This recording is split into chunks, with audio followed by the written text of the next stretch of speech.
നമസ്കാരം. കർണാടക മുഖ്യമന്ത്രി സിദ്ധരാമയ്യ ഒടുവിൽ നാണം കെട്ട് പടിയിറങ്ങിയിരിക്കുന്നു. ഗവർണർ താവർചന്ദ് ഗെഹ്ലോട്ട് ആ രാജി സ്വീകരിക്കുകയും ചെയ്തിരിക്കുന്നു. ഇതിലും വലിയൊരു രാഷ്ട്രീയ ദുരന്തം അടുത്ത കാലത്തൊന്നും ഒരു രാഷ്ട്രീയ പാർട്ടിക്കും വരാനില്ല. അധികാരം കിട്ടി വെറും ചുരുങ്ങിയ നാളുകൾക്കുള്ളിൽ ഒരു സംസ്ഥാനത്തെ എങ്ങനെ കടക്കിണിയിലാക്കാം, എങ്ങനെ ജനങ്ങളെ വഞ്ചിക്കാം, എങ്ങനെ ഗ്രൂപ്പ് തിരിഞ്ഞ് തമ്മിലടിക്കാം എന്നതിൻ്റെ പാഠപുസ്തകമായി കർണാടകയിലെ കോൺഗ്രസ് ഭരണം മാറിയിരിക്കുന്നു. കർണാടകയിൽ കോൺഗ്രസ് അധികാരത്തിൽ വന്ന അന്നു മുതൽ തുടങ്ങിയതാണ് ഈ നാടകം. അന്ന് ഫലം വന്നപ്പോൾ തന്നെ നമ്മൾ കണ്ടതാണ്. DK ശിവകുമാറും സിദ്ധരാമയ്യയും തമ്മിൽ മുഖ്യമന്ത്രി കസേരയ്ക്ക് വേണ്ടി ഡൽഹിയിലെ AICC ഓഫീസിന്റെ തിണ്ണ നിറങ്ങിയത്. അന്ന് ജനങ്ങൾക്ക് വേണ്ടി ഭരിക്കാനല്ല ഇവർ തമ്മിൽ മത്സരിച്ചത്. കോടികൾ കൊള്ളയടിക്കാൻ പറ്റിയ ആ കസേരയിൽ ആര് ആദ്യം ഇരിക്കും എന്നതിന് വേണ്ടിയായിരുന്നു. ഒടുവിൽ പങ്കുവയ്ക്കൽ ഭരണമെന്ന വിചിത്രമായ ഫോർമുലയുമായാണ് ഇവർ ബംഗളൂരിൽ വിമാനമിറങ്ങിയത്. ആദ്യത്തെ 2.5 വർഷം ഒരാൾ, അടുത്ത 2.5 വർഷം വേറൊരാൾ. എന്തൊരു കഷ്ടമാണിത്! ഭാരതത്തിലെ ഒരു വലിയ സംസ്ഥാനത്തെ ഭരണം എന്ന് പറഞ്ഞാൽ ഇവർക്ക് പങ്കിട്ടെടുക്കാൻ കെട്ടിയുണ്ടാക്കിയ കുടുംബ സ്വത്താണോ? ജനവിധി എന്ന് പറയുന്നത് 5 വർഷത്തേക്ക് കൃത്യമായ വികസന നയങ്ങളുമായി മുന്നോട്ട് പോകാനാണ്.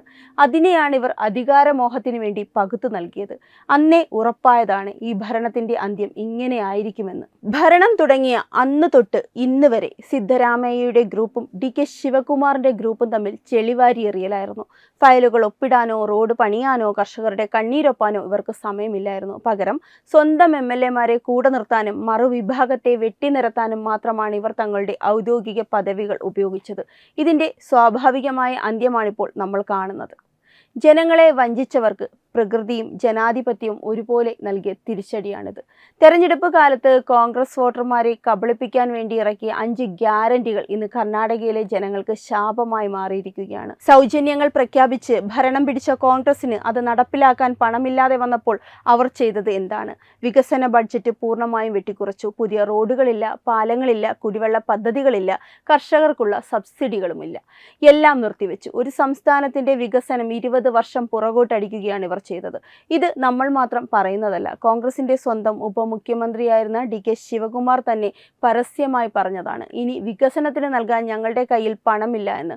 സ്വന്തം സംസ്ഥാനത്തെ പാപ്പരാക്കി എന്ന് പരസ്യമായി സമ്മതിക്കാൻ ഒരു കോൺഗ്രസ് നേതാവിനല്ലാതെ മറ്റാർക്കാണ് സാധിക്കുക?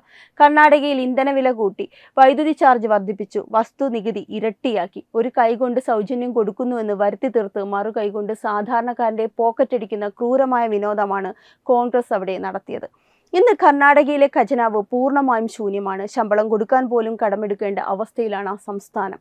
ഒരു സമ്പന്ന സംസ്ഥാനത്തെ എങ്ങനെ പിച്ചച്ചട്ടി എടുപ്പിക്കാമെന്ന് കോൺഗ്രസ് തെളിയിച്ചു കഴിഞ്ഞു. കോൺഗ്രസിന്റെ ചരിത്രം പരിശോധിച്ചാൽ അതിലെവിടെയും കാണാൻ കഴിയുന്നത് ഭൂരിപക്ഷ ജനവിഭാഗത്തെ ചവിട്ടിമെതിക്കാനുള്ള ന്യൂനപക്ഷ പ്രീണനമാണ്. കർണാടകയിൽ ഭരണം കിട്ടിയ ഉടനെ അവർ ചെയ്തത് എന്താണ്? ടിപ്പു സുൽത്താൻ ജയന്തി വീണ്ടും ആഘോഷിക്കാൻ നീക്കം നടത്തി. ഭാരതത്തിലെ ഹൈന്ദവ ജനതയെ കൊച്ചാക്കിക്കൊണ്ട് ക്ഷേത്രങ്ങളെ തകർക്കുകയും നിർബന്ധിത മതപരിവർത്തനം നടത്തുകയും ചെയ്ത ഒരു ക്രൂരനായ ഭരണാധികാരിയെ മഹത്വവൽക്കരിക്കാൻ കോൺഗ്രസ് ആവേശം കാണിച്ചു. അതുമാത്രമാണോ? വഖഫ് ബോർഡിന് സാധാരണക്കാരുടെയും കർഷകരുടെയും ഭൂമി കയ്യേറാൻ പരമാവധി സഹായം ചെയ്തു കൊടുത്തത് ഈ സിദ്ധരാമയ്യ സർക്കാരാണ്. കർഷകരുടെ പരമ്പരാഗത ഭൂമി പോലും വഖഫിൻ്റേതാണെന്ന് കാണിച്ച് നോട്ടീസ് അയക്കാൻ ഇവർ കൂട്ടുനിന്നു. ഹിന്ദു വിരുദ്ധത നയം സ്വന്തം രക്തത്തിൽ അലിഞ്ഞു ചേർന്ന ഒരു പാർട്ടിക്ക് ഭൂരിപക്ഷ സമുദായത്തിൻ്റെ അവകാശങ്ങളെ മാനിക്കാൻ കഴിയില്ല എന്നതിൻ്റെ തെളിവാണിത്. ക്രമസമാധാന നില പൂർണ്ണമായും തകർന്നു. വിദ്വേഷ പ്രസംഗങ്ങളും തീവ്രവാദ ചിന്താഗതിയും വെച്ചുപൊറിപ്പിക്കുന്ന നയമാണ് ഇവർ സ്വീകരിച്ചത്. അതിൻ്റെ ഫലമായിട്ടാണ് ബംഗളൂരുവിൽ രാമേശ്വരം കഫേയിലുണ്ടായ ബോംബ് സ്ഫോടനം ഉൾപ്പെടെയുള്ള രാജ്യവിരുദ്ധ നീക്കങ്ങൾ നടന്നത്. ഭീകരവാദികളോട് മൃദു സമീപനം സ്വീകരിക്കുന്ന കോൺഗ്രസ് നയം രാജ്യസുരക്ഷയ്ക്ക് തന്നെ ഭീഷണിയാണെന്ന് BJP ആവർത്തിച്ച് വ്യക്തമാക്കിയതാണ്. സിദ്ധരാമയ്യ സർക്കാരിന്റെ കാലത്ത് നടന്ന അഴിമതികളുടെ കഥകൾ കേട്ടാൽ ഏതൊരു സാധാരണക്കാരനും ഞെട്ടിപ്പോകും. മുടങ്ങിപ്പോയ പദ്ധതികളുടെ പേരിലും കോൺട്രാക്ടർമാരിൽ നിന്ന് വാങ്ങിയ കമ്മീഷനുകളുടെ പേരിലും നാണം കെട്ട ഭരണമാണ് അവിടെ നടന്നത്. ഓരോ തസ്തികയിലേക്കുമുള്ള നിയമനങ്ങൾക്ക് കോടികളാണ് കോൺഗ്രസ് നേതാക്കൾ കൈക്കൂലിയായി വാങ്ങിയത്. കമ്മീഷൻ സർക്കാർ എന്ന പേര് അന്വർത്ഥമാക്കുന്ന രീതിയിലായിരുന്നു ഇവരുടെ പ്രവർത്തനം. കേന്ദ്ര ഏജൻസികൾ നടത്തിയ അന്വേഷണത്തിൽ കോൺഗ്രസ് നേതാക്കളുടെ വീട്ടിൽ നിന്നും ഓഫീസുകളിൽ നിന്നും കോടിക്കണക്കിന് രൂപയുടെ കള്ളപ്പണമാണ് പിടിച്ചെടുത്തത്. വികസനത്തിന് പണമില്ല എന്ന് പറയുമ്പോഴും കോൺഗ്രസ് നേതാക്കളുടെ ആസ്തികൾ റോക്കറ്റ് പോലെയാണ് ഉയർന്നത്. കർണാടകയെ കൊള്ളയടിച്ച് ആ പണം ഡൽഹിയിലെ ഹൈക്കമാൻഡിന് മാസപ്പടിയായി എത്തിക്കുക എന്നതായിരുന്നു ഇവരുടെ ഏക ലക്ഷ്യം. സ്വന്തം കുടുംബത്തെയും പാർട്ടിയും വളർത്താൻ വേണ്ടി ഒരു സംസ്ഥാനത്തെ ജനങ്ങളെയാകെ പണയപ്പെടുത്തിയ ചരിത്രത്തിലെ ഏറ്റവും അഴിമതി നിറഞ്ഞ ഭരണാധികാരിയായിരുന്നു സിദ്ധരാമയ്യ. ഇവിടെയാണ് നമ്മൾ BJPയുടെയും ആദരണീയനായ പ്രധാനമന്ത്രി നരേന്ദ്രമോദിയുടെയും ഭരണ മാതൃകയെ നെഞ്ചോട് ചേർക്കേണ്ടത്. കഴിഞ്ഞ 10 വർഷമായി കേന്ദ്രത്തിൽ ഭാരതീയ ജനതാ പാർട്ടി ഭരിക്കുമ്പോൾ ഒരൊറ്റ അഴിമതി ആരോപണം പോലുമില്ലാതെ സുതാര്യമായി രാജ്യത്തിന്റെ വികസനത്തിന് വേണ്ടി മാത്രമാണ് ഓരോ നിമിഷവും വിനിയോഗിക്കുന്നത്. സബ്കാ സാത്ത് സബ്കാ വികാസ് എന്ന നയത്തിലൂടെ ജാതിയോ മതമോ നോക്കാതെ എല്ലാ സാധാരണക്കാരിലേക്കും വികസനത്തിന്റെ ഫലങ്ങൾ എത്തിക്കാൻ മോദി സർക്കാരിന് സാധിച്ചു. കോൺഗ്രസ് ഭരിക്കുന്ന സംസ്ഥാനങ്ങൾ കടക്കിണിയിലാവുകയും തമ്മിലിടിച്ച് തകരുകയും ചെയ്യുമ്പോൾ BJP ഭരിക്കുന്ന സംസ്ഥാനങ്ങൾ വികസനത്തിന്റെ പുതിയ ഉയരങ്ങൾ കീഴടക്കുകയാണ്.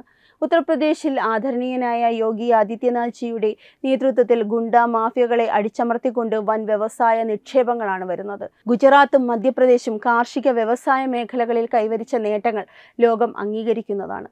ഒരു വശത്ത് വികസനത്തിന്റെ രാഷ്ട്രീയം ഉയർത്തിപ്പിടിക്കുന്ന ഭാരതീയ ജനതാ പാർട്ടിയും മറുവശത്ത് അഴിമതിയുടെയും കസേരകളിയുടെയും രാഷ്ട്രീയം കളിക്കുന്ന കോൺഗ്രസും ജനങ്ങൾക്ക് മുന്നിൽ 2 ചിത്രങ്ങളും വ്യക്തം തന്നെയാണ്. കർണാടകയിലെ ഈ പതനം സിദ്ധരാമയ്യയുടെ മാത്രം പതനമല്ല, അത് ഡൽഹിയിലിരുന്ന് ഭാരതത്തെ മുഴുവൻ നിയന്ത്രിക്കാമെന്ന് മോഹിക്കുന്ന നെഹ്റു ഗാന്ധി കുടുംബത്തിനുള്ള കനത്ത പ്രഹരം കൂടിയാണ്. രാഹുൽ ഗാന്ധിയും പ്രിയങ്ക ഗാന്ധിയും കർണാടകയിൽ വന്ന് നടത്തിയ വലിയ പ്രസംഗങ്ങളുടെയും വാഗ്ദാനങ്ങളുടെയും ആയുസ് എത്രത്തോളം ഉണ്ടെന്ന് ഇപ്പോൾ ജനങ്ങൾക്ക് മനസ്സിലായി. ഭരണം നിയന്ത്രിക്കാൻ കഴിയില്ല എന്ന് മനസ്സിലായിട്ടും കസേരയ്ക്ക് വേണ്ടി തമ്മിലടിക്കാൻ സ്വന്തം നേതാക്കളെ പ്രേരിപ്പിച്ചത് ഡൽഹിയിലെ ഹൈക്കമാൻഡാണ്. കോൺഗ്രസ് എന്ന പാർട്ടിക്ക് ഇന്ന് ഇന്ത്യയിൽ പ്രസക്തി നഷ്ടപ്പെട്ടിരിക്കുന്നു. പ്രാദേശിക നേതാക്കൾക്ക് പരസ്പരം വിശ്വാസവുമില്ല. ഒരു പാർട്ടിയിലെ നേതാക്കൾ പരസ്പരം പാര വയ്ക്കാനും ചതിക്കാനും മത്സരിക്കുമ്പോൾ വികസനം എങ്ങനെയാണ് ഉണ്ടാവുക? ഭാരതത്തെ ഒരു വികസിത രാഷ്ട്രമാക്കാൻ ഒരൊറ്റ ലക്ഷ്യത്തോടെ മുന്നോട്ടു പോകുന്ന ഒരു നേതാവും ഒരു പാർട്ടിയും മാത്രമേ ഇന്നുള്ളൂ. അത് നരേന്ദ്രമോദിജിയും ഭാരതീയ ജനതാ പാർട്ടിയുമാണ്. കർണാടകയിലെ ജനങ്ങൾ ഇപ്പോൾ ആ തിരിച്ചറിവിൽ തന്നെയാണ്. വരാൻ പോകുന്ന നിയമസഭാ തെരഞ്ഞെടുപ്പുകളിൽ കോൺഗ്രസിനെ പൂർണ്ണമായും തുടച്ചു നീക്കിക്കൊണ്ട് BJP അവിടെ വൻ ഭൂരിപക്ഷത്തോടെ അധികാരത്തിൽ തിരിച്ചെത്തുക തന്നെ ചെയ്യും. കർണാടകയിൽ നടക്കുന്ന ഈ രാഷ്ട്രീയ നാടകങ്ങൾ കേരളത്തിലെ ജനങ്ങളും കൃത്യമായി കാണേണ്ടതുണ്ട്. കേരളത്തിൽ ഇപ്പോഴുള്ള UDF സർക്കാരും ഇതേ കോൺഗ്രസ് സംസ്കാരത്തിന്റെ ഭാഗം തന്നെയാണ്. വോട്ട് ബാങ്ക് ലക്ഷ്യമിട്ടിട്ടുള്ള പ്രീണന രാഷ്ട്രീയത്തിലും ദേശീയ പ്രതീകങ്ങളെ അവഗണിക്കുന്ന കാര്യത്തിലും കേരളത്തിലെ ഇടത് വലതു മുന്നണികൾ ഒരേ തൂവൽ പക്ഷികൾ തന്നെയാണ്. കർണാടകയിൽ കോൺഗ്രസ് ചെയ്തതുപോലെ വൻ പ്രഖ്യാപനങ്ങൾ നടത്തി ജനങ്ങളെ പറ്റിക്കുകയും പിന്നീട് ഖജനാവ് ശൂന്യമാക്കുകയും ചെയ്യുന്ന അതേ നയം തന്നെയാണ് കേരളത്തിലും ഇവർ തുടരുന്നത്. ദേശീയതയെ സ്നേഹിക്കുന്ന, രാജ്യത്തിന്റെ പുരോഗതി ആഗ്രഹിക്കുന്ന ഓരോ മലയാളിയും ഈ ഇരട്ടത്താപ്പ് തിരിച്ചറിയണം. ഭാരതത്തിന്റെ അഖണ്ഡതയ്ക്കും സംസ്കാരത്തിനും വേണ്ടി നിലകൊള്ളുന്ന ഒരേയൊരു പ്രസ്ഥാനം BJP മാത്രമാണ്. ഈ രാജ്യത്ത് ഇനി നടക്കാൻ പോകുന്നത് വികസനത്തിന്റെ രാഷ്ട്രീയവും ദേശീയതയുടെ രാഷ്ട്രീയവും മാത്രമാണ്. ഒരു വശത്ത് വോട്ട് ബാങ്കിന് വേണ്ടി ഭൂരിപക്ഷ സമുദായത്തെ ചവിട്ടിമെതിക്കുകയും മറുവശത്ത് രാജ്യവിരുദ്ധ ശക്തികളെ ക്ഷണിക്കുകയും ചെയ്യുന്ന ഈ കോൺഗ്രസ് കളി ഇനി ഭാരത മണ്ണിൽ ചെലവാകില്ല. സ്വന്തം പാർട്ടിയിലെ 2 നേതാക്കന്മാരെ ഒന്നിച്ചു കൊണ്ടുപോകാൻ കെൽപ്പില്ലാത്ത രാഹുൽ ഗാന്ധിയാണോ ഈ മഹാരാജ്യം ഭരിക്കാൻ നടക്കുന്നത്? ഇതോടൊപ്പം മറ്റൊരു പ്രധാന കാര്യം കൂടി പറയാനുണ്ട്. കർണാടകയിൽ ഉണ്ടായ ഈ ഭരണ തകർച്ച കേരളത്തിലെ കോൺഗ്രസ് ഗ്രൂപ്പ് നേതാക്കൾക്കുള്ള ഒരു വലിയ താക്കീത് കൂടിയാണ്. അവിടെ DKയും സിദ്ധരാമയ്യയും തമ്മിലടിച്ചതുപോലെ തന്നെയാണ് ഇവിടെ കേരളത്തിലും ഗ്രൂപ്പ് തിരിഞ്ഞ് നേതാക്കൾ തമ്മിലടിക്കുന്നത്. അധികാരം കിട്ടുന്നതിന് മുമ്പ് തന്നെ ഇവിടെ പലരും മുഖ്യമന്ത്രി ജുബ്ബ തയ്പ്പിച്ച് വെച്ചിരിക്കുകയായിരുന്നു. ഭരണം കിട്ടിയാൽ ജനങ്ങളെ കൊള്ളയടിക്കാമെന്ന് മോഹിക്കുന്ന ഇവിടുത്തെ കോൺഗ്രസ്സുകാർ കർണാടകയിലേക്കൊന്ന് തിരിഞ്ഞു നോക്കുന്നത് നന്നായിരിക്കും. സ്വന്തം അഹങ്കാരവും കസേര മോഹവും കാരണം ഒടുവിൽ ജനങ്ങൾ ചെരിപ്പൂരി അടിക്കുന്ന അവസ്ഥയിലേക്ക് കോൺഗ്രസ് മാറി എന്നതിൻ്റെ ഏറ്റവും വലിയ തെളിവാണ് ബംഗളൂരുവിൽ നിന്നും ഇപ്പോൾ പുറത്തു വരുന്ന വാർത്തകൾ. അധികാരമോഹികൾക്ക് കസേരകൾ നഷ്ടപ്പെടാം, എന്നാൽ ജനങ്ങളുടെ വിശ്വാസമാണ് പ്രധാനം. കർണാടകയിലെ കോൺഗ്രസ് സർക്കാരിന്റെ പതനം തെളിയിക്കുന്നത് ജനങ്ങളെ അധികകാലം കബളിപ്പിക്കാൻ കഴിയില്ല എന്നത് തന്നെയാണ്. കള്ളപ്പണവും പ്രീണനവും കൊണ്ട് കെട്ടിയുയർത്തിയ കോട്ടകൾ ജനവിധിയുടെയും സത്യത്തിന്റെയും കാറ്റിൽ തകർന്നടിയുക തന്നെ ചെയ്യും. ഭാരതീയ ജനതാ പാർട്ടിക്ക് അധികാരം എന്നത് ജനങ്ങളെ സേവിക്കാനുള്ള ഒരു മാർഗം മാത്രമാണ്. രാജ്യത്തെ ഒന്നാമതെത്തിക്കുക എന്ന ലക്ഷ്യത്തോടെ അഴിമതിരഹിതമായ ഒരു ഭരണം കാഴ്ചവെക്കാൻ BJPക്ക് മാത്രമേ സാധിക്കൂ എന്ന് കർണാടകയിലെ ഈ സംഭവങ്ങൾ ഒരിക്കൽ കൂടി തെളിയിക്കുന്നു. വെബ് ഡെസ്ക് തത്തുമൈ ന്യൂസ്. HIV അണുബാധ സന്തോഷപൂർണമായ ഒരു ജീവിതത്തിന് തടസ്സമല്ല. HIV അണുബാധയ്ക്ക് ഫലപ്രദമായ ചികിത്സ ഇന്ന് ലഭ്യമാണ്. ഇതിന് യഥാസമയം അണുബാധ കണ്ടെത്തുന്നതും കാലേക്കൂട്ടി ചികിത്സ നടത്തേണ്ടതും അത്യാവശ്യമാണ്. സൗജന്യമായ ചികിത്സയും മാർഗനിർദ്ദേശങ്ങളും സർക്കാർ ആശുപത്രികളിലെ ART അഥവാ ഉഷസ് കേന്ദ്രങ്ങളിൽ ലഭ്യമാണ്. ആരോഗ്യ സംരക്ഷണം ഓരോരുത്തരുടെയും ഉത്തരവാദിത്തമാണ്.